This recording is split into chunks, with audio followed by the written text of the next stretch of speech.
In every corner of forgotten history, there are stories so dark and so carefully erased that only whispers remain, and among these surviving fragments lies the tragic and astonishing tale of Queen Leora of the Eastern Tarmira Kingdom, a girl who wore the crown at 7 and the burden of war at 8, and who, by the age of 9, was forced into a marriage so terrifying, so politically twisted, and so morally corrupt that even her own ancestors would have trembled had they known her fate. But before her tragedy unfolded, Leora had been nothing more than a quiet, curious child living within the gilded but suffocating walls of the Sapphire Citadel, raised by tutors who feared her intelligence and ministers who feared her future, for she was the last blood heir of the Tarmira royal line, and therefore the last barrier between the council and absolute power. Her father, King Aram the Peace-Bearer, had died in a brutal border attack that many believed was orchestrated from within the palace, and her mother, Queen Elira, followed him into the grave mere months later, her death declared natural, though palace rumors whispered of a nightshade-laced chalice. Alone, orphaned, and surrounded by men who bowed to her face while plotting behind her back, Leora learned early that the crown atop her small head was less a symbol of authority and more a target painted in gold. The council that governed on her behalf was led by Chancellor Vorak, a man whose smile never reached his eyes and whose ambitions stretched far beyond the throne room. He despised the idea of a future queen with a mind of her own, so he smothered Leora's education, restricted her movements, and ensured she remained isolated from the people who loved her late parents. Under his rule, the kingdom slowly fell into corruption, with taxes rising, soldiers deserting, and villages starving. Yet the palace feasted, danced, and pretended everything was well. Still, Leora saw it. Children see what adults try to hide, and she did not forget. In the 9th winter of her life, the kingdom received a threat from the Crimson Empire, a neighboring superpower whose brutality was feared across all 7 provinces. Their emperor, Malachor the Blood-Steeped, demanded Tarmira surrender its territories or face annihilation. The council panicked. The army was too weak, the treasury too empty, the public too angry. Only one option remained: a royal marriage alliance. But the emperor wanted an alliance sealed in blood. He demanded the child queen be wed to his brother, a man known for torturing prisoners and burning temples. Leora refused. Her refusal enraged Chancellor Vorak, and so he devised another plan, one darker than anything the kingdom had witnessed. He would marry Leora not to a foreign prince, but to a man inside the palace, someone he controlled completely, someone with no political ambition, someone feared by all, someone whose presence would silence opposition and frighten the nobles into obedience. That man was Reveron, the royal executioner. Reveron was a giant of a man, silent, broad-shouldered, and feared across the realm, not because he was cruel, but because he was the last face every traitor saw. His reputation was a legend woven with terror. He never missed a swing, never spoke during executions, and never questioned orders. But what no one knew, not even the council, was that Reveron carried a secret heavier than any blade. He had once been a knight sworn to Leora's mother.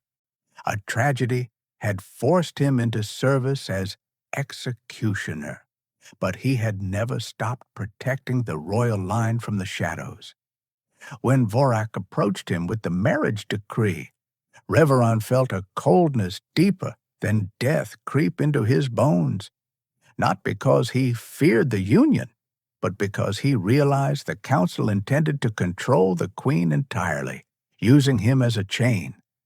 Leora, upon hearing the decree, stared at the council with an expression the ministers did not recognize, calm fury. She asked Vorak, "If you wish to steal my throne, why not kill me outright?" Vorak smiled. "Because a dead queen inspires rebellion. A married one is easier to control." That night, Leora sat alone in her chamber, holding a torn piece of her mother's veil. She whispered the words her mother once told her: "Fear is taught. Courage is chosen." She chose courage. Meanwhile, Reverend stood outside her door, wrestling with a conflict he had run from for years. Does loyalty mean obeying those in power or protecting the powerless? He remembered Elira's final plea before she died. "If the council ever turns on my daughter, protect her." And now the moment had come. The wedding preparations began.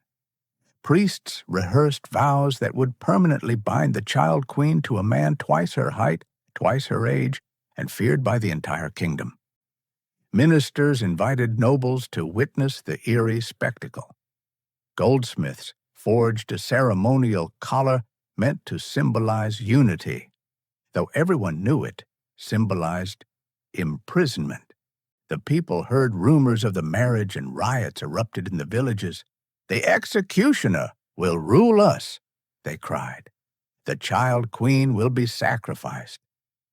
Yet the council ignored them, believing fear alone would keep the kingdom quiet. On the day before the wedding, Leora requested a private audience with Reveron. Guards hesitated but allowed it. She stood before the executioner, small, fragile, but unbroken, and asked, "Will you obey them, or me?" The question struck like lightning. Reveron knelt, bowing his head, and answered softly for the first time in years, "Your mother trusted me. I serve her blood." At that moment, an explosion rocked the palace. The Crimson Empire had launched a covert strike, sending assassins to kill the queen before the wedding could secure Tarmira's independence. Reveron shielded Leora instantly, killing 3 attackers with only his bare hands. Blood splattered across the marble floor. Leora did not scream. She simply whispered, "They will try again." That night, Reveron carried her to a hidden passage once used by her mother, a secret Leora had never known. Together, they escaped into the night as the palace burned behind them, leaving the council believing them dead. And for the first time since she was crowned, Queen Leora stepped into the world not as a prisoner of the throne, but as a survivor, fighting for it. The night sky swallowed Queen Leora and Reveron as they fled the burning palace, embers falling like dying stars behind them. And for the first time since Leora received her crown, the fate of Tarmira lay not in the hands of corrupt ministers or foreign tyrants, but in the fragile grasp of a child queen and the silent executioner sworn to protect her as they crossed through the cedarwood forest where shadows moved like predators and every rustling leaf felt like the breath of an assassin. Leora clung to the remnants of her mother's veil while Reveron led her deeper into the wilderness, navigating hidden paths once used by rebels and ancient guardians of the crown, all while knowing that the council, the assassins, and even the Crimson Empire would soon be hunting them relentlessly, because a queen without a throne is dangerous, but a queen with the loyalty of the people is unstoppable. After hours of traveling under moonlit branches, they arrived at a forgotten outpost where Leora's mother once sheltered refugees. The villagers, poor, tired, and survivors of Vorak's harsh taxes, recognized the queen immediately, not by her appearance, but by the delicate blue thread woven into the torn veil she carried, a symbol of Illyria's compassion. When they realized Leora was alive, they bowed, not out of duty, but out of love for the legacy she carried. Over the next days, Leora experienced something the palace had stolen from her: the truth of her kingdom. She saw starving children, broken homes, villagers forced into labor mines, and soldiers abandoning their posts because Vorak had siphoned the treasury into his own pocket. The pain she witnessed ignited a fire inside her that even a century of kings had failed to light. Meanwhile, Reveron gathered intelligence by sending coded signals to allies he once commanded when he served under Queen Elira. Slowly, former knights, healers, scholars, and loyalists began returning, forming a secret network around the child queen. The council, desperate and humiliated by their failure, spread propaganda claiming Leora had been kidnapped by Reveron, calling him a traitor and placing a bounty large enough to feed 10 villages for a year. But the people no longer believed Vorak's lies.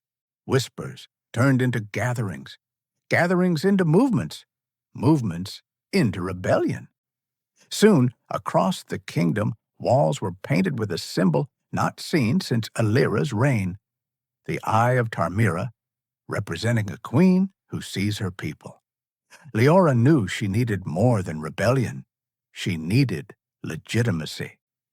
So she and Reveron traveled to the Oracle Monastery, an ancient sanctuary where the bloodline oath was preserved, a ritual that could declare her the rightful ruler in front of witnesses. The journey was perilous. Assassins attacked twice. Vorak's soldiers surrounded villages, and once a Crimson Empire war unit ambushed them in a ravine, forcing Reveron to fight off 6 armored warriors alone while shielding Leora with his own body. When the pair finally reached the monastery, the monks gasped upon seeing the queen alive. They performed the bloodline oath, placing Leora's palm on the ancient crownstone, which lit up with a blue flame, a sign the true heir had returned. News spread like wildfire. Within days, hundreds marched toward the capital, chanting Leora's name. Vorak panicked. He attempted to crown himself as Protector King. But during the ceremony, the doors crashed open. Leora entered, no longer dressed as a sheltered child, but as a queen forged by exile, leather armor instead of silk, a blade instead of a scepter, and Reveron at her side like a shadow carved from iron. The hall fell silent. Even Vorak trembled. She spoke with a voice steadier than any ruler twice her age. "You took my family, you stole my throne, you bled the people, but the throne belongs not to the strongest, but to the rightful."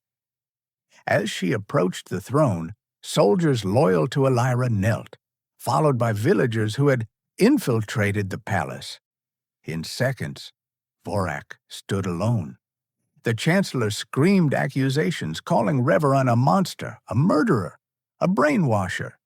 Leora raised her hand. "He is the blade that shielded me when your greed tried to bury me."